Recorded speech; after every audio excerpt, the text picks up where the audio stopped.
Football is faced with a great number of incidents of corruption. Match fixing is the particular one. Match fixing occurs as the intention to manipulate the results of matches with the purpose of making money on the betting markets, violating the rules of the game and also the law.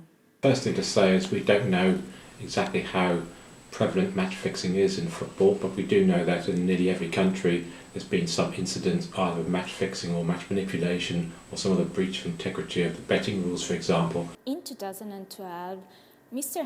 Harvey obtained funding for research into match fixing in professional football in Europe.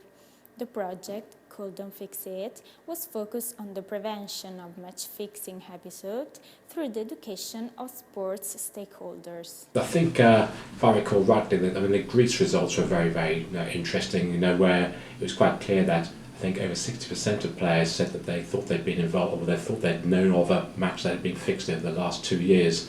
So I think that was quite shocking.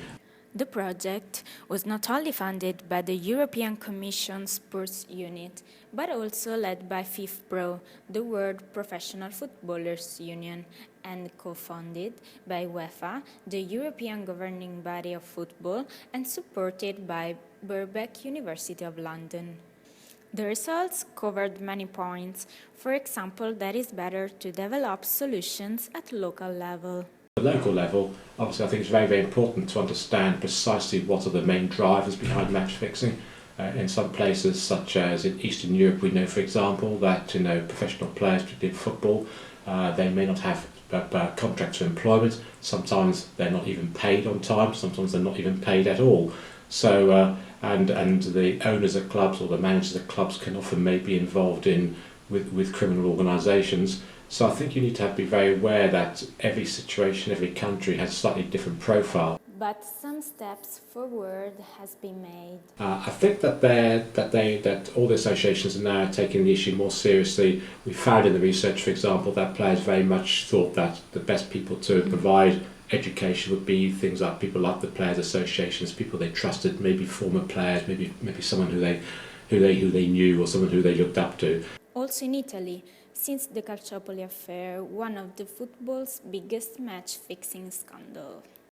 The thing is that Italy has taken a large number of very positive steps to tackle match fixing in the last few years. That's not to say they still don't have incidents, because I think that perhaps there's a little bit of a culture in football in Italy grown up over a number of years about deals being done at the end of a season, for one club to win so that another one didn't get relegated.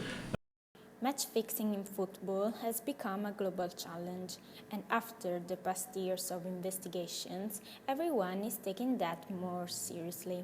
The biggest lesson was that, for players really at any level, they really need to really have a much greater understanding that they're stewards or custodians of the game, and that's not just about they're making money for professional. They have a greater responsibility.